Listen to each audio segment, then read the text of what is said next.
An old Arabian alchemist, Mauritius, said, "This thing, the philosopher's stone, is extracted from you. You are its mineral, and one can find it in you." Or to put it more clearly, they, the alchemists, take it from you. If you recognize this, the love and approbation of the stone will grow within you. Know that this is true without doubt.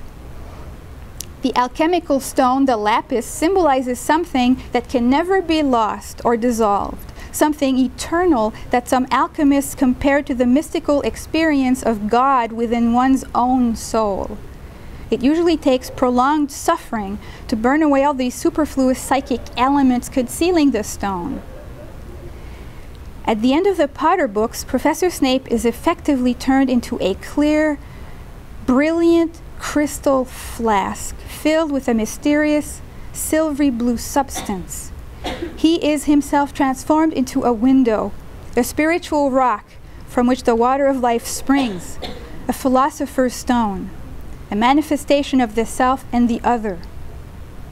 In Rowling's story, one of Professor Snape's functions is to remind us that there is more happening in life than meets the eye. He teaches us that trust is out of our reach and beyond our understanding unless we experience the crucible each one of us is meant to undergo. The green eyes found the black, we read in Deathly Hallows. Snape had searched and searched for Harry Potter, but it was Harry who found Snape, when the latter least expected it and had longed for Harry's presence the most, indeed to the point of despair. Harry, for his part, perceived in the depth of his heart that there was more to Snape than he had been willing to believe. He remained kneeling at Snape's side, simply staring down at him. No mention was made of Snape's large nose or greasy hair. Later, when the boy who lived came face to face with Voldemort, he summed up their greatest mistake in these words: "Snape was Dumbledore's, and you never realized it because of the thing you don't understand." In Praying with Icons, Jim Forrest describes a masterpiece known as the Holy Trinity by iconographer Andrei Rublev, which depicts the three strangers to whom Abraham gave hospitality. There is an atmosphere of love, freedom, timelessness, rest, and the most intimate communion. The sense of oneness is achieved primarily through the gentle, attentive engagement of the three with each other, the joining of the eyes. Harry looked at Snape again and again. Voldemort swept from the room without a backward glance.